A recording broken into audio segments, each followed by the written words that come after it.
Hello, मी doctor Pallavi निलेशपूरकर आणि मी आपल्याला आमच्या दिलदोस्ती फाउंडेशन ट्रस्ट विषयी थोडी माहिती देणार आहे. तर दिलदोस्ती फाउंडेशन ट्रस्ट याची स्थापना 2021 मध्ये झालेली आहे आणि त्यावेळेस याची स्थापना होण्यामागचं कारण म्हणजे सर्व डॉक्टर्स ज्यांनी जे संचालक आहेत त्यांनी विचार केला की आपण मुळात डॉक्टर असताना समाजासाठी काहीतरी करतो आहोतच, पण याही पेक्षा थोडं एक पाऊल पुढे जाऊन आपण अजून काय करू शकतो. तर एक सेवाभावी ट्रस्ट आपण स्थापन करावी ज्याच्यातून गरजू घटकांसाठी आपण खरोखर निस्वार्थ पद्धतीने मदत करू शकू, ह्या उद्देशाने या ट्रस्टची स्थापना झालेली आहे. तर या ट्रस्टमध्ये आपण मेनली लहान मुलं आणि यंग विमेन यांच्या सशक्तीकरणासाठी आपण प्रयत्न करत असतो. याचा सर्वात मोठा आस्पेक्ट हा हेल्थ आस्पेक्ट आहे, कारण की डॉक्टर्स यांनी ही स्थापन केलेली आहे. तर याच्यामध्ये 110 मुलांच्या ओपन हार्ट सर्जरीज या पूर्णपणे निशुल्क केलेल्या आहेत आणि अजूनही ज्या मुलांना गरज होती त्यांना आपण आर्थिक मदत सर्जरीसाठी केलेली आहे. तर ही का स्थापन झाली, तर डॉक्टर निलेशपूरकर जेव्हा शिकत होते केएम मध्ये तर त्यावेळेस त्यांनी तिथे बघितलं की लहान मुलांच्या सर्जरीसाठी खूप जास्त वेटिंग पिरियड आहे. आणि का आहे, कारण की तसं अद्ययावत हॉस्पिटल आपल्या एरियामध्ये कुठेही नाही ना. तेवढी रिस्क कोणी घेण्याची विचार पण करतो, कारण की त्यासाठी खरोखर खूप स्किल्ड सर्जन हवा असतो आणि अद्ययावत सुविधा असलेलं हॉस्पिटल हवं असतं. आणि निलेशला त्या सर्व वेटिंग लिस्ट मधल्या मुलांचे त्रास हा बघून खूप वाईट वाटायचं आणि त्यांनी तेव्हाच ठरवलं होतं की लहान मुलांसाठी मी नक्कीच पुढे जाऊन काहीतरी करणार. आणि जेव्हा या ट्रस्टची स्थापना झालेली आहे त्याच्यातून त्यांना त्यांचं हे स्वप्न, त्यांची ही इच्छा पूर्ण करण्यासाठी एक खूप छान संधी मिळालेली आहे आणि तो उद्देश ठेवूनच आपण पुढे काम करतो आहोत. तर दिलदोस्ती फाउंडेशन मध्ये आपण एक हेल्थ आस्पेक्ट तर आहेच, दुसरा आपला एज्युकेशन आस्पेक्ट सुद्धा आहे. याच्यामध्ये आपण कार्डियाक नर्सेसला अजून जास्त एज्युकेट करतो की त्यांनी व्यवस्थित पद्धतीने अजून पुढची चांगली काळजी घेऊन पेशंट चांगलं ऑपरेशन झालेला पेशंट सुखरूप व्यवस्थित घरी जावा याचं त्यांना चांगलं उत्तम शिक्षण दिलं जातं. तसंच आपण बऱ्याच ठिकाणी मोफत आरोग्य शिबिरे घेतो. आरोग्य शिबिरे का असतात, तर खूप जणांना माहीतच नसतं की अरे आपल्याला काहीतरी त्रास आहे किंवा ते घाबरतातच.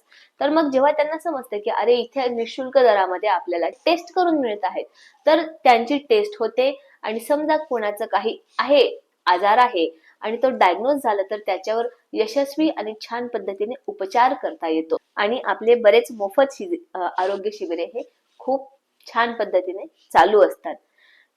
आपण हॉस्पिटल्स मध्ये platelet agitator, cleaning liquid disposable machines, baby sitter, baby cradles, हृदय शस्त्रक्रियेसाठी लागणारे स्टारफिश इन्स्ट्रुमेंट्स, अन्नवाहन ट्रॉलीज अशा गोष्टी आपण हॉस्पिटल्सला दिलेल्या आहेत दिलदोस्ती फाउंडेशन थ्रू, ज्याच्याने लहान मुलांची काळजी घेण्यासाठी अजूनही त्या हॉस्पिटलला थोडी जास्त मदत होईल आणि लहान मुलांचा स्टे हा त्यांना सुखकारक होईल.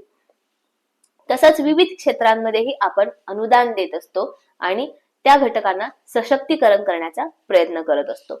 आणि आता ह्याच वर्षी 2025 साली दिलदोस्ती फाउंडेशनची स्वतःची अशी जागा आता झालेली आहे आणि स्वतःचं ऑफिस झालेलं आहे. नाशिक येथे मुंबई नाक्यावर पवार कॉम्प्लेक्स बिल्डिंग मध्ये आपली स्वतःची अशी ट्रस्टची आता जागा आहे. आणि ह्या सर्व गोष्टी हळूहळू एक एक पाऊल मोजून मापून आपण पुढे टाकत करत आहोत. आता अजून याच्यात दोन गोष्टी ऍड झालेल्या आहेत, आजीचे लाडू आणि आजीच्या गोष्टी.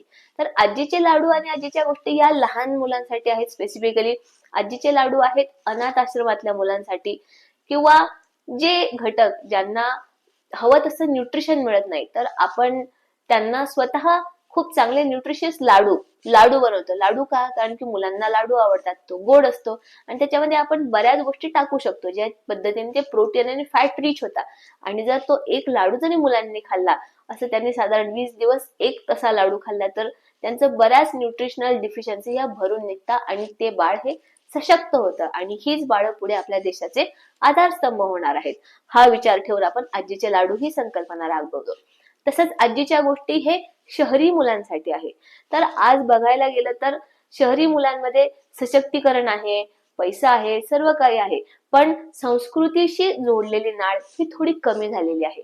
आणि संस्कृतीशी जोडलेली नाळ ही फार महत्वाची आहे आपल्या स्वतःच्या स्ट्रॉंग नेशन असण्यासाठी, आणि त्याच्यासाठी आपण मुलांना छोटासा एक विषय देतो, जसं की रामायण, महाभारत, कृष्ण, आणि त्याच्यावर मुलं अभ्यास करून येतात.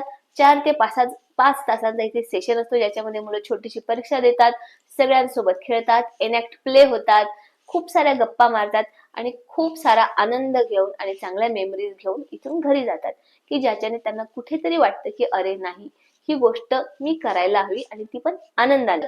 आजीच्या गोष्टींनंतर दिलदोस्ती फाउंडेशन एक अजून खूप सुंदर उपक्रम राबवते, प्रेमाचा घास.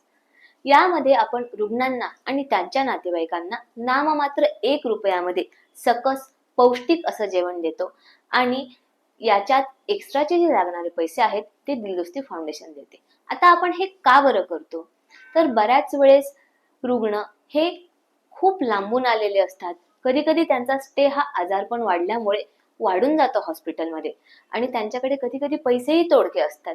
मग अशा वेळेस रुग्णाला तर हॉस्पिटल कडून जेवण मिळत असतं, पण नातेवाईक स्वतःच्या पोटाला चिमटा काढून पैसे वाचवण्याचा विचार करतात, आणि अशा याच्यामध्ये जर बाहेरचं काही चांगलं नसलेलं सत्वहीन अन्न खाल्लं गेलं तर ते स्वतःही आजारी पडतात. हे सर्व बघून आपण यांच्यासाठी नाममात्र 1 रुपयाचं कुपन देतो आणि खरोखर खूप चांगलं सकस जेवण त्यांना पुरवतो आहे. हे फक्त आपण त्यांना अन्न देतो असं नाहीये, तर त्यांच्या गरजेच्या वेळेस आपण त्यांना एक खूप मोठा मानसिक आधार देतो आहोत. ही संवेदनशील आणि सामाजिक चळवळ आहे, आणि त्याच्यामध्ये माणुसकीचा गहिवर आणि निस्वार्थ सेवाभाव दडलेला आहे. दिलदोस्तीचे हे सर्व उपक्रम समाजामध्ये आपुलकी, सहकार्य आणि मानवतेचा एक आदर्श निर्माण करतात.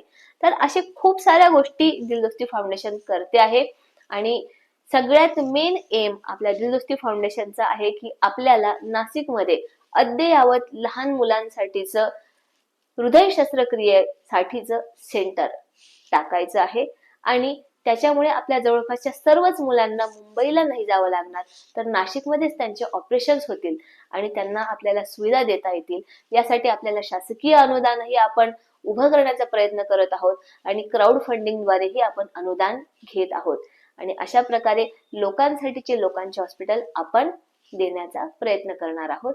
तर या कामामध्ये नक्कीच तुम्ही सर्वांनीही जुडावे ही मी आपणास विनंती करते. धन्यवाद.